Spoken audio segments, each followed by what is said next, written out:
Хөгжлийн зам Улаанбаатараас Хөвсгөл рүү.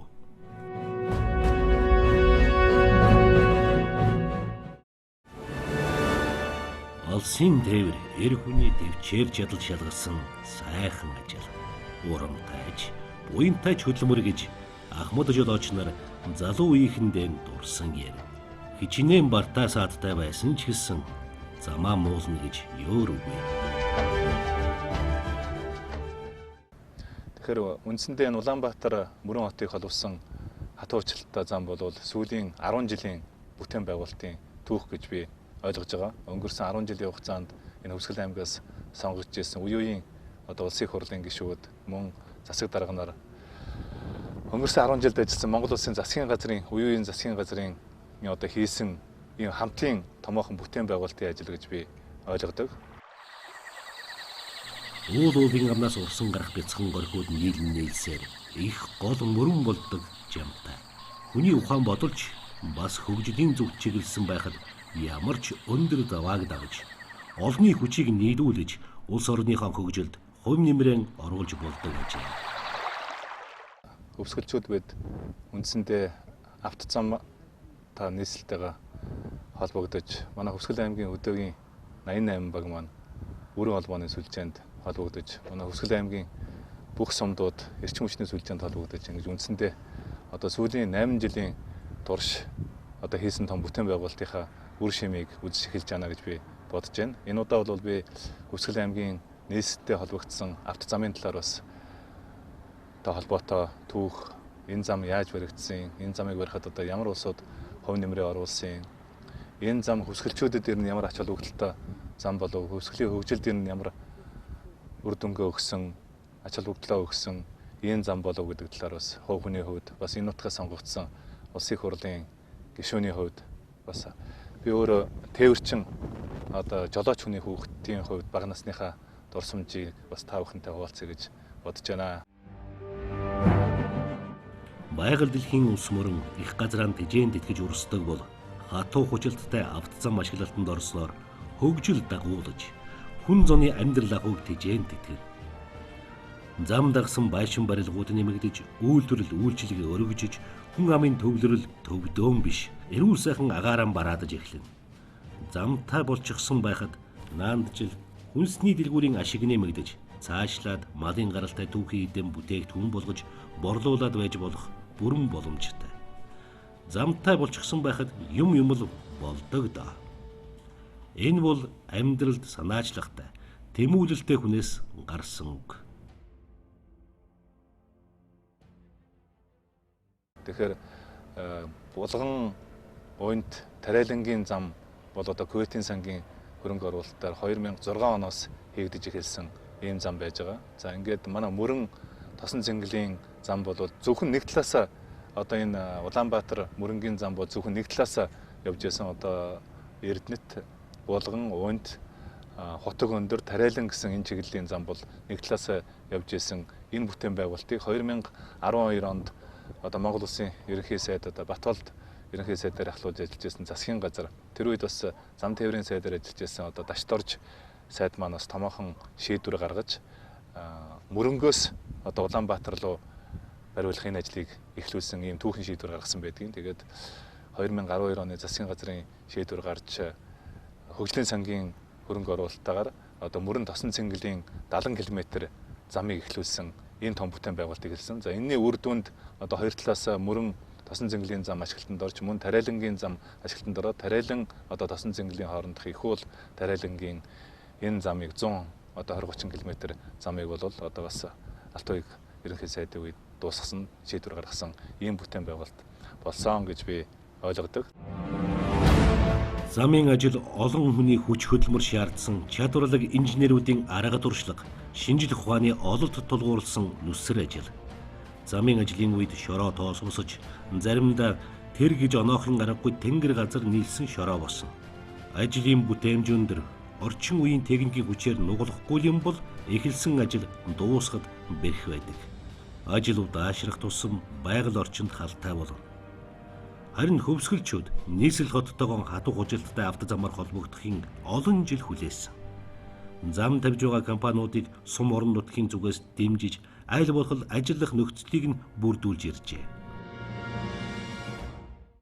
Автсан холбоснороо бол одоо хүмүүсийн цаг хугацаа эдийн засгт бол их эерэг нөлөө үзүүлж ялангуяа ард түмний амьдрал ахуйд ээлжлэхэд бол үнэтэй хөв нэмэр оруулж байна.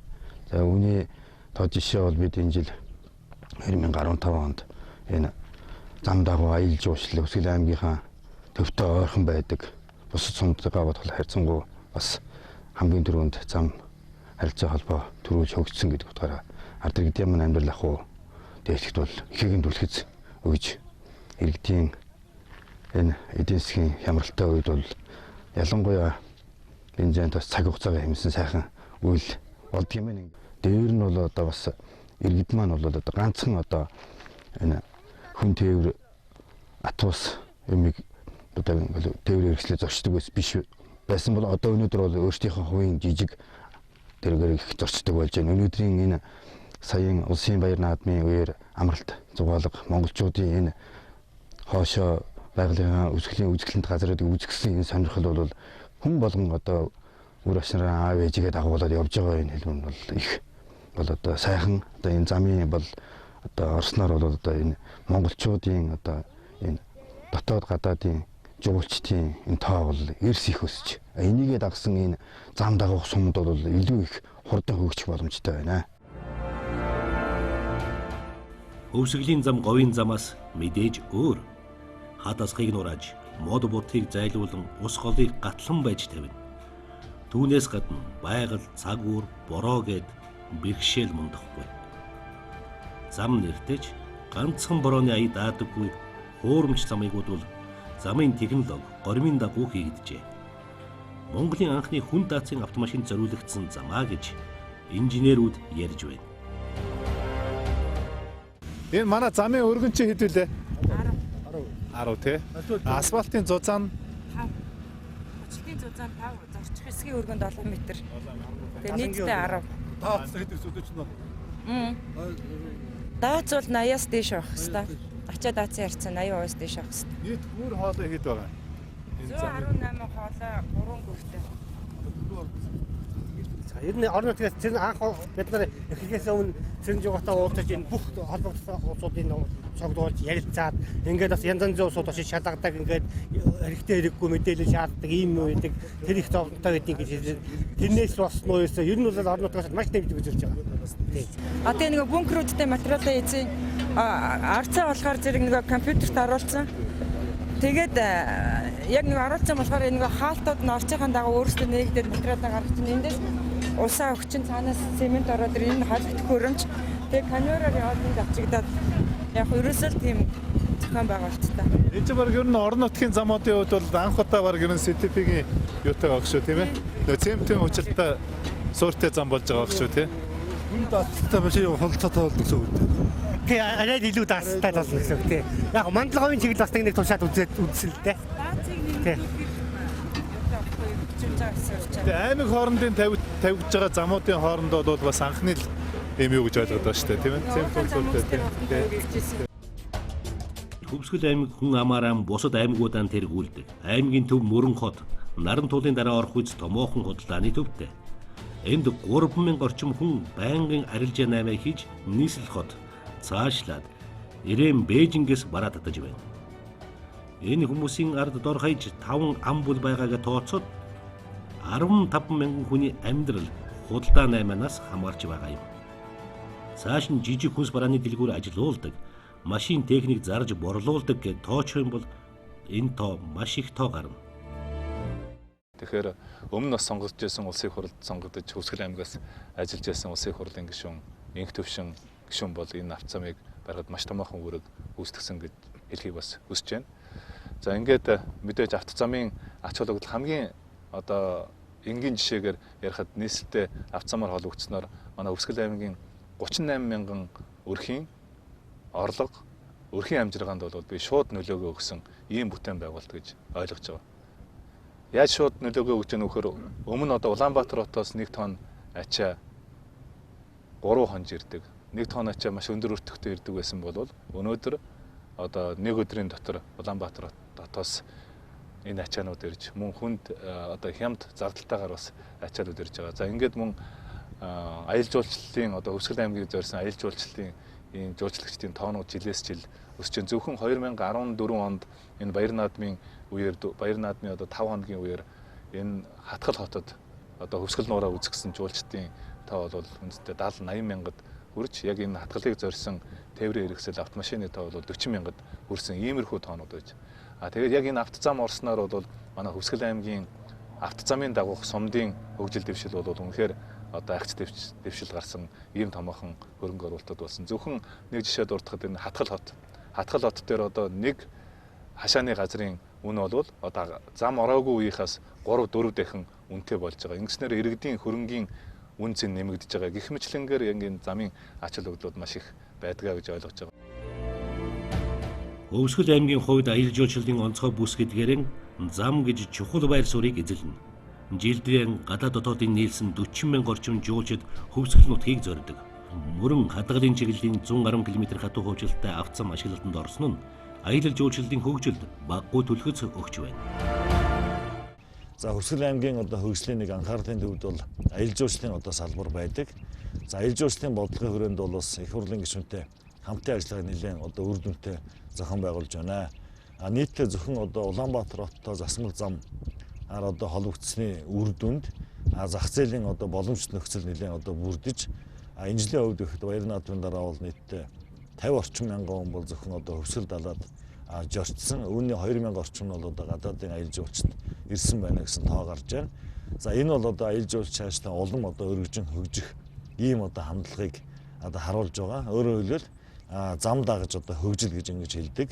Тэгэхээр Улаанбаатар мөрөнгийн одоо зам холбогдсон асуудал бол бас биднэрт зөвхөн аялал жуулчлалын салбарт ихт бол өрх гэр бүл орлогоо нэмэгдүүлэх, ажлын тогтмол одоо байртай болох энэ одоо зах зээлийн 5 дахь орчныг одоо бүрдүүлж өгж байгаа явдал гэж ингэж үзэж байна. За аймгийн засаг даргын үйл ажиллагааны хөтөлбөрт бол Хөвсгөл нуур бол одоо манай аялал жуулчлалын ганц одоо үзмэр биш юм аа.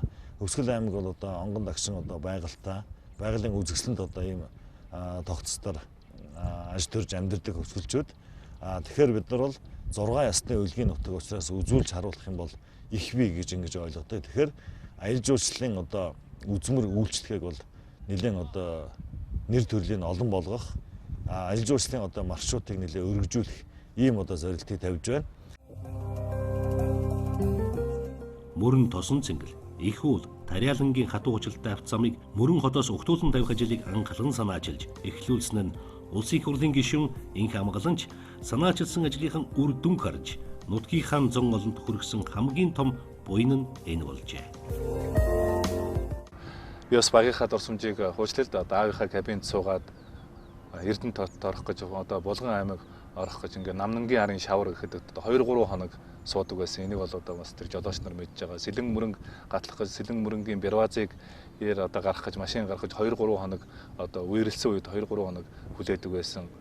За төлөөгийн даваа гэж одоо энэ Булганы төлөөгийн даваа гэж маш их айхтар даваа байдаг байсан. Гэх мэтлэнгээр одоо энэ олон нуур тэмээ гол ингээд томоохон даваанууд бас энэ замын бүтээн байгуулалтын үед засагдсан. За ганцхан энэ зам бас бариад орхиогүй. Тэгэхээр хамгийн томоохон одоо Өвсгөл аймгийн нутаг дэвсгэр дээр Сэлэн мөрөн, за Дэлгэн мөрөн гэж томоохон голууд байдаг. За ингээд энэ томоохон голууд дээр бас томоохон гүүрийн ажлууд хийгдсэн байж байгаа. Тэгэхээр Сэлэн мөрөн дээр тавигдсан томоохон гүүрийн ажлуудыг бас 2012 оноос хийж эхлүүлж одоо энэ ажлууд манаас үр дүнтэй явж байгаа. Тэгээ Дэлгэн мөрөн дээр тавигдж байгаа их уул Аршантыг холбож байгаа гүүрүүд мөн Дэлгэн мөрөн голн дээр голын Баян зүрхт сум дээр одоо баригдж байгаа гүүрүүдийг бас улсын бүтээн байгуулалтанд оруулж энэ ажлуудыг хийсэн. За одоо ингээд манай Мөрөн хот маань бол Монгол улсын 4 дахь том хот. Үндсэндээ одоо 50 гаруй орчим мянган хүн амьдарч байгаа. Тэгэхээр Мөрөн хотод одоо юу хэрэгтэй вэ гэхээр яг өнөөдөр Улаанбаатар хотын ийм бүтээн байгуулалт, Улаанбаатар хотын төлөвлөлт, Улаанбаатар хотын дид үтцэн юм шаардлагатай байгаа. Хөвсгөлийг зорин иргэсдийн тоо жил бүр өсөж байна. Хөвсгөлчүүдийн хүн ам 130 мянгаас холод авч Мөрөн сумыг Монгол улсын 4 дахь том хот болгон хөгжүүлэх маастер төлөвлөгөөг боловсруулагдан гарчээ. Шинэ Мөрөн мянган айлын орон сууцны барилгын ажил эхлэж, интернет, цахим орчинд нэвтэрч, ер нь Хөвсгөл нутгийн нүүр царай шин зам шиг шинжлэгдэн өөрчлөгдөж байна. 2012 оны улсын хурлын сонгуулиар манай улсын хурлын гишүүн, Камбулын гишүүн Мөрөн хотын хөгжилтэй холбоотой томоохон зорилтуудыг дэвшүүлэн гаргаж тавьсан байгаа. Тухайлх юм бол өнөөдрийн Мөрөн сумыг шинэ мөрөн болгоно, хот болгоно гэсэн энэхүү томоохон зорилтыг их хурлын гишүүн маань бол өөрийнхөө мөрийн хөтөлбөрт дэвшүүлээд явж байгаа. Тэгэхээр хөгжлийн бодлого зорилтыг үр дүнд хүрэхин тулд бол орон нутаг их хурлын гишүүний хамтын ажиллагаа бол илүү үр дүнд хүрнэ. Ялангуяа нэгдмэл нэг бодлого зорилттой байх явдал бол хамгийн чухлаа гэж бидний хувьд бол ингэж үздэг. Тэгээд их хурлын гишүүн Камбулынгийн дэвшүүлсэн шинэ мөрөн гэсэн энэхүү зорилтыг аймгийн засаг даргын хөтөлбөрт мөн тусгаж өгсөн байгаа. Мөн Мөрөн сумын засаг даргын хөтөлбөрт бол шинэ мөрөн гэсэн хөтөлбөр сууж өгсөн байгаа. За ингэснээр их хурлын гишүүн аймаг Мөрөн сум хамтарсан нэг нэгдмэл хөтөлбөртэй болж энэхүү зорилтыг хэрэгжүүлэхэд бол бид хичээн ажиллаж байна.